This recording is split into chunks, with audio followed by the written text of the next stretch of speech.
we know Iran's been planning their retaliation for some time. This hasn't come out of the blue. In fact, almost every weekend we've in some way prepared for war. And Israel's kind of kept a balance between keeping the public calm and readying their forces. In fact, they didn't even call up any reservists because they wanted to keep this war a surprise, but it's been planned. And just like Iran also knew that this was likely coming, it follows a similar pattern to what we saw in June, where a war interrupted negotiations over the nuclear program. Israel and the US have launched missile attacks against Iran. Posting a video to his Truth Social account, President Trump confirmed the strikes. A short time ago, the United States military began major combat operations in Iran. Our objective is to defend the American people by eliminating imminent threats from the Iranian regime, a vicious group of very hard, terrible people.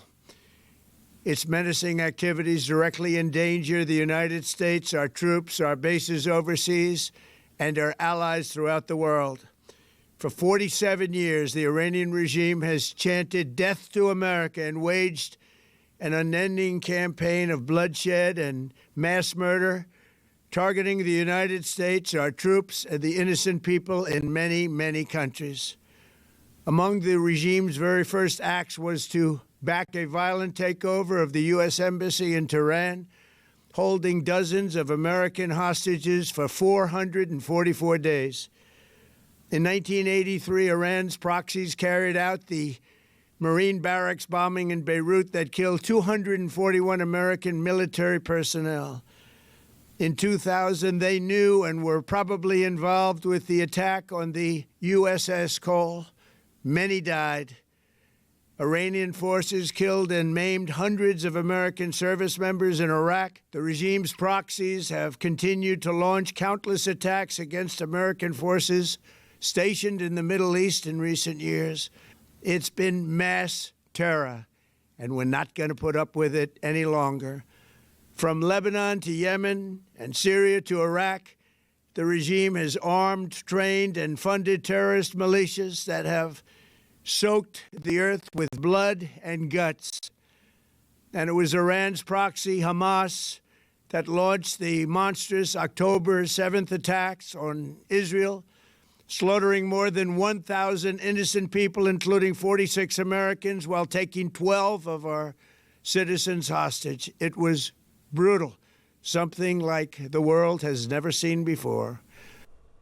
Well, that is President Trump, part of a video which he posted on Truth Social, confirming that the US and Israel have together launched strikes against Iran. Let's go back to Gabrielle Weiniger, Times correspondent in Israel, who broke the story with us a little bit earlier on today.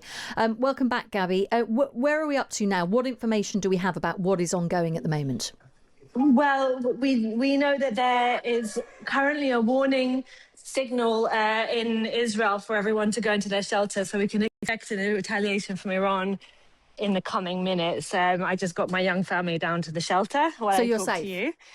Well, I'm outside, so I have reception because the shelter's underground, but I will, when there's an alarm, yes, please. I will pop down and make sure the baby is okay. Good. But yeah, we understand Israel launched a joint operation with the US at around 8 a.m. local time, striking targets of the IRGC, of Khamenei's compound, Ayatollah Khamenei, the supreme leader, as well as multiple other targets. We understand that this is also all in order to make a regime change. This isn't just a short attack on the missile and nuclear sites in Iran. Rather, they are looking to make a substantive change in Iran. And is it clear where, for example, the Ayatollah is and other leading figures in the regime? The intelligence would suggest that they know where the Ayatollah has been hiding. They struck his compound. He's not necessarily there, but they have struck other IRGC targets. According to two officials, the attack was coordinated between Israel and America. We know that Israel has agents on the ground. We know that Israel has vast intelligent networks where they know where the missile launchers are. They know where the key sites are. And it's an attack. It's an opening gambit that we expect will last quite a few days. So while Israel might go for missile launches, America may go for the regime targets. I think there is kind of a coordinated, multi-pronged attack. Iran's going to be under attack for several days now. So in light of the fact that you're saying this looks like an attempt for regime change in Iran, is it clear what capacity Iran has to retaliate? We know Iran's been planning their retaliation for some time. This hasn't come out of the blue. In fact, almost every weekend we've in some way prepared for war. And Israel's kind of kept a balance between keeping the public calm and readying their forces. In fact, they didn't even call up any reservists because they wanted to keep this war a surprise, but it's been planned. And just like Iran also knew that this was likely coming. It follows a similar pattern to what we saw in June, where a war interrupted negotiations over the nuclear program. So Iran has several options. They can close the straits and interrupt shipping. They can try and activate their proxy forces, for example, Hezbollah in Lebanon, the Houthis in Yemen attacking the Red Sea routes, Iraqi Shia militia. Similarly to June, they might take a little bit of time to gather their game plan. Depends how strong that opening gambit was, how many of the senior IRGC officials who were in charge of the war plan were taken out. But they certainly have a plan in place to cause serious damage to civilian infrastructure in Israel, as well as American bases across the region, American assets across the region. They have one of the largest ballistic missile arsenals in the region, and it's likely that they will use it. Yeah. I just want to say that in the last few minutes, the IDF, the Israel Defense Forces, says it has identified missiles launched from Iran towards the state of Israel. Gabby, I reiterate, if at any time you need to get inside, please go. You can just, hang up the phone and go.